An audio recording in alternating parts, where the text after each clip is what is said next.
Arbab cricket stadium के pitch के हवाले से आज हम आपको आगाह करेंगे और आज हमने एक स्पेशल इंटरव्यू किया है उस बंदे का जो कि अरसे दराज से काफ़ी अरसे से अरबाब क्रिकेट स्टेडियम के जो पुराने पिच है वो भी उन्होंने तैयार किए हैं और अभी हाल ही में जो अरबाब क्रिकेट स्टेडियम के नए पिच जो बनवाए जा रहे हैं वो भी उन्हीं के हाथों से तैयार किए जा रहे हैं। काफ़ी एक्सपर्ट है ये पिच बनाने के हवाले से, जिन्होंने न सिर्फ अरबाब क्रिकेट स्टेडियम का पिच जो है वो तैयार किया है बल्कि हैदराबाद क्रिकेट स्टेडियम का पिच भी उन्होंने बनवाया है।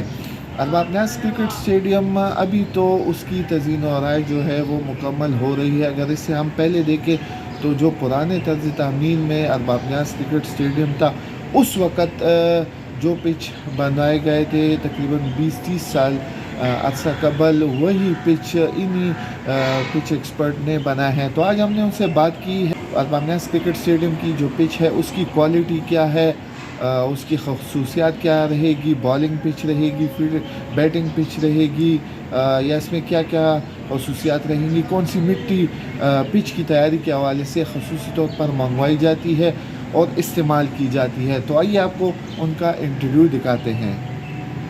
ये पकड़ इसकी ज़्यादा है, इसकी वजह से ये इस्तेमाल होती है, जिसमें चेक करते हैं जिसमें क्ले कितनी है सब कुछ, जिसको चेक करके फिर वो करते हैं, फिर मंगाते हैं इसको।